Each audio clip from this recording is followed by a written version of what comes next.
You are going to be asked to go to China and India. And when you are asked, you are to say yes. Those were the words I heard in my head as I walked out of a conference center after speaking to a group of pastors in Monterrey, Mexico. It was both confusing and exciting. Where did that thought come from? Was it God? I didn't even know anyone planning trips to Asia. And if those thoughts came from God, then there must be some adventure coming my way. It all felt rather surreal. Was I imagining it? But less than a minute later, I walked into a conversation with Donna Thomas, the founder and the president of Project Partner. And the first words she spoke to me were in the form of a question. She asked me directly, "Will you go to China and India with me?" Without hesitation, I answered her, "Yes."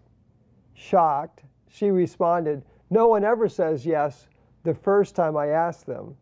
Well, if they'd experienced what I just experienced, they would say yes too, I replied. I told her the backstory and she was ecstatic. I was in a daze. Now what had just happened? Well, truth be told, in the next few years, I did go to India twice and then to China multiple times. And years later, Donna Thomas asked me to lead Project Partner, an international ministry now focused on China. And to do that, I had to find someone else who would say yes, and that was Kristen Levitt, my daughter, who became the director of Project Partner. Now here's the point of the story. Dare to say yes when God asks you to go. Now I know there's an appropriate process and decision making, and I don't want to undermine that. But I do want to ask you to make your default response yes instead of no. Unless you have a negative prompting in your spirit, lead with a yes. You may never know what adventures with the Holy Spirit you'll miss if you close the door before you ever begin.